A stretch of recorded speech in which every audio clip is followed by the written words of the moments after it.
So I think I want to leave it at that point and ask my brother, the Honorable Leader, Senator Mazayo, to continue.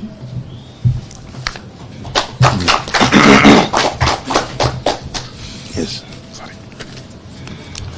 I'll continue from where my brother Opio has left.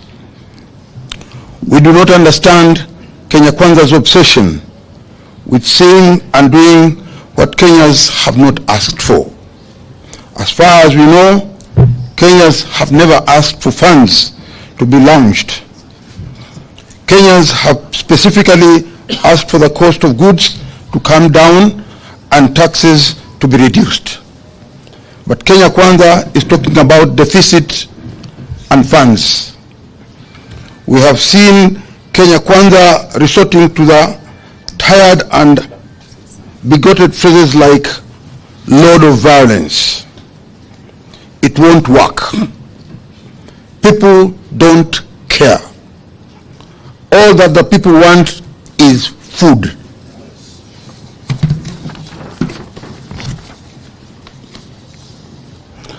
And decent standard of living. If Kenya Kwanza has a price of peace, has a prince of peace who can't provide food, no amount of character assassination of his challenger will sway Kenyans. People want food. We have seen Kenya Kwanza purport to be sharing with Kenyans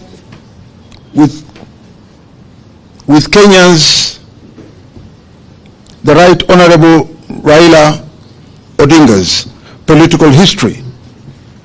How ridiculous can they get? We now challenge the same members of parliament to share with us the political history of William Ruto and Rigathi Gachagua from 1990 to date. They started it. Let them go to the full length. We take note that the Kenya Kwanza MPs have threatened to mobilize their supporters to counter protesters whom they believe are supporters of Azimio. Again, Kenya Kwanza is missing the point and getting it wrong. The thousands of Kenyans turning up for protests are not just Azimio supporters. They are Kenyans from across all political and non-political formations who have been brought together by suffering. The protesters are from Azimio, Ford Kenya, ANC, and even Kenya Kwanza. The people realize they don't eat government. People eat food and they want food. People realize that having voted for a party or for a president who does not put food on the table, all the same, we welcome Kenyans. I will repeat that. People eat food and they want food. People realize that having voted for a party or a president does not put food on the table. All the same, we welcome Kenya Kwanza MPs to protest on Wednesday, Thursday and Friday. If they come with violence and murder, Kenya Kwanza supporters will be among the victims.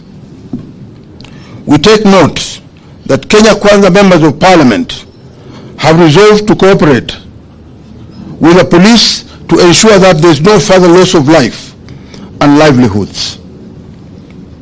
We know what this means.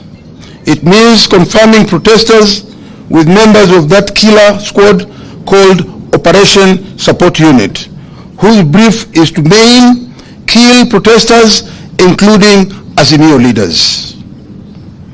In this regard, we take great exceptions to the continued threats to life of our leader, the Right Honorable Raila Amolo Odinga. As propagated by senior leaders of the Kenya Kwanza regime, there will be a price to pay for those threats.